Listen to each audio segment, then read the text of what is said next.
as we welcome you back for the final time, this special edition of VSiN Best Bets Derby Special, back with Shaun King. I'm Ben Wilson. Big thanks to Brian Ortega, our producer behind the glass, everybody else helping us out here at the South Point Sportsbook Studios in Las Vegas.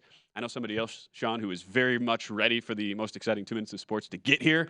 We don't need any more waiting. It's Mike Somich, who you can follow on Twitter at SamoBomb18, host of the Magic Mike Show, and he's also a big part of the Racing Dudes team. So, Mike, thanks as always for joining us. You've been a longtime VSiN contributor, so great to have you on this show. Pace-wise, as we get closer to race day, what are you hearing? What are you feeling as far as how this pace is ultimately going to look in a race that, on the surface, appears to have a lot of variance?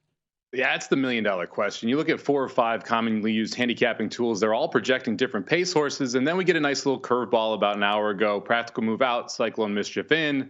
Cyclone Mischief drawing that 21 post, now going to break out of the 20 gate. He's going to go. I mean, there's really no other way that you see Cyclone Mischief running this race. And so you now have more speed that's going to be introduced all the way from the outside.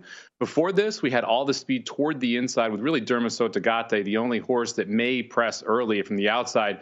To me, this means that you're going to see a little bit quicker of a pace now than we were expecting yesterday here with Cyclone Mischief drawing in. I think it's probably going to be verifying. It doesn't have much choice from that 2 post but to go. You really don't want to get caught on that wave of horses just coming over toward the rail the first time under the finish line. So I think we're going to see the 2 and the 21 set a decent pace here, but I don't expect them to blaze very quickly, especially in the second quarter. What we saw last year was a Japanese sprinter come in and set a ridiculous pace.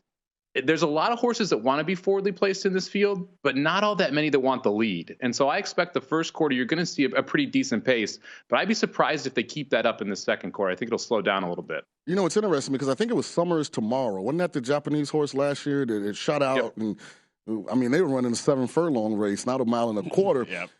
It seemed like the contingent from Japan was trying something different. Does that impact, you think, what Sotogake and Continuar decide to do on Saturday?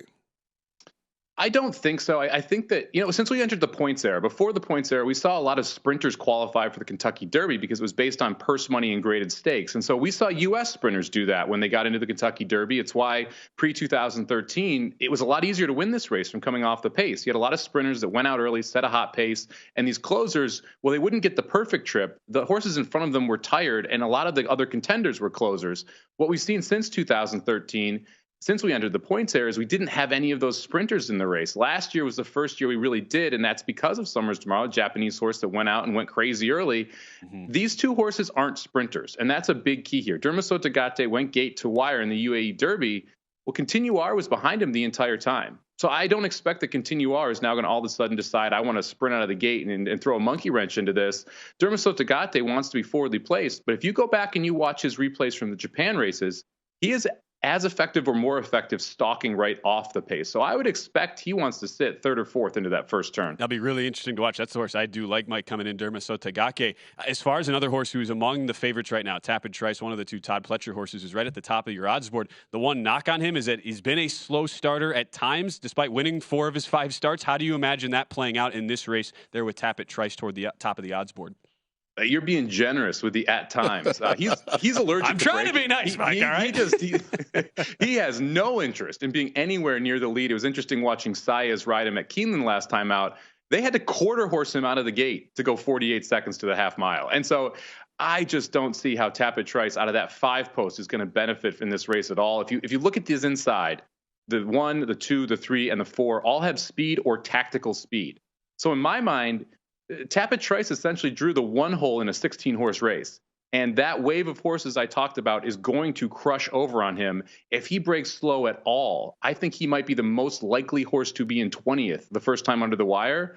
And if that's the case, to me, he's a complete chuck from not only a win perspective, but even hitting the board in this race. So I'm going to not use Tapit Trice in anything that I'm betting. I agree with you 100% because the other aspect of when you watch his race replays, Saez likes to get him on the outside. So not only does he break bad, he doesn't seem comfortable being on the rail or with dirt getting kicked in his face because the first thing Louis has done is angled him all the way outside in these races. You hit the nail on the head, and that's that last race at Keeneland. He was more forwardly placed, but to do that, they had to really ride him, and then after breaking on the inside, they swung him toward the outside in the backstretch, got him in the clear. If you do that again in this race, you're going to be 9 or 10 wide on the far turn after being dead last in the front stretch for the first time. That is not a recipe to win or even hit the board in the Kentucky Derby. And you have Forte in the meantime, Todd Pletcher's other horse at the top of the odds board, Mike, running out of that 15 post. Why do you believe that Forte, some of the late numbers on him where he did slow down a little bit in his last race, might not be so justified as far as the odds go? For me, when you watch the Florida Derby, I realize it came back a little slower. But the trips that the top horses in that race got were all atrocious. I mean, Mage doesn't break at all. He's 4 wide on the first turn, 5 wide on the second turn. That's going to cause a slower time and slower Beyer speed figures because of the distance of ground you're covering. And you look at Forte, he was wide on the first turn. He was 4 wide on the second turn. Mage boxed him in, so he didn't get to actually lengthen his stride until the final quarter of a mile. And when he did, he looked dynamic doing it. I understand you had a regression from a Beyer and Timeform's perspective, but the race shape and how it played out, to me, were more of the cause than Forte not progressing. I also love the fact that this horse likes to win. That matters in these type of races. He wants to pass everybody. He knows his job.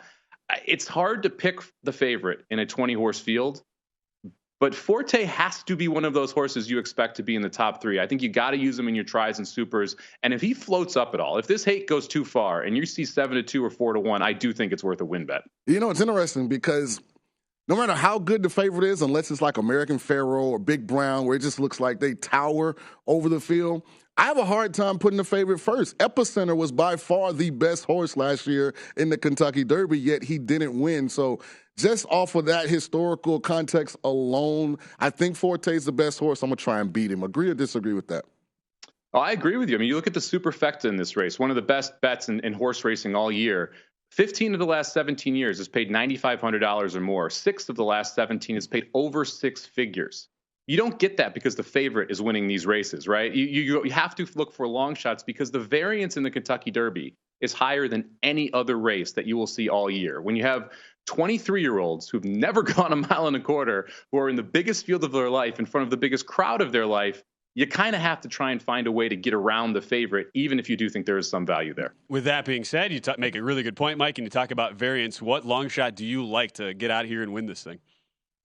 Well, I'm crossing my fingers that Mage breaks on Saturday because at 15-1, if he can get out of the gate, he has a very, very good shot at winning this race. And you go back to his maiden breaking score, goes 7 furlongs, goes 22-1, 44-2 to the half. If he can go back to that type of speed and just get out of the gate, he has got a massive shot here. A lot of his speed's to the inside. He should be able to sit fairly comfortably in the second tier of horses around that first turn if he breaks it all. And if he does, this horse has shown immense amounts of talent. He went 7 furlongs for his first start. His last 2 have been around 2 turns. Both of those, there was significant traffic trouble, and he still ran very, very well. If you look specifically at that Florida Derby, he broke way behind Forte. He had to go wider on both turns than Forte. He only lost by a length to Forte.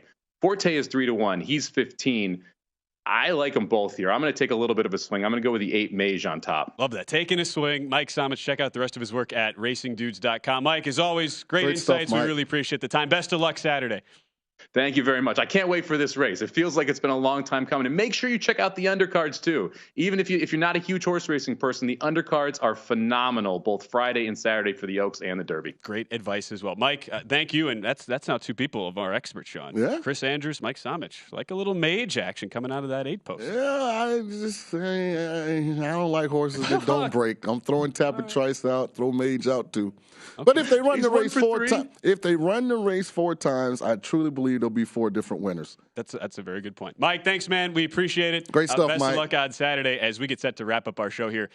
Go to VSiN.com/subscribe to become a VSiN Pro subscriber today.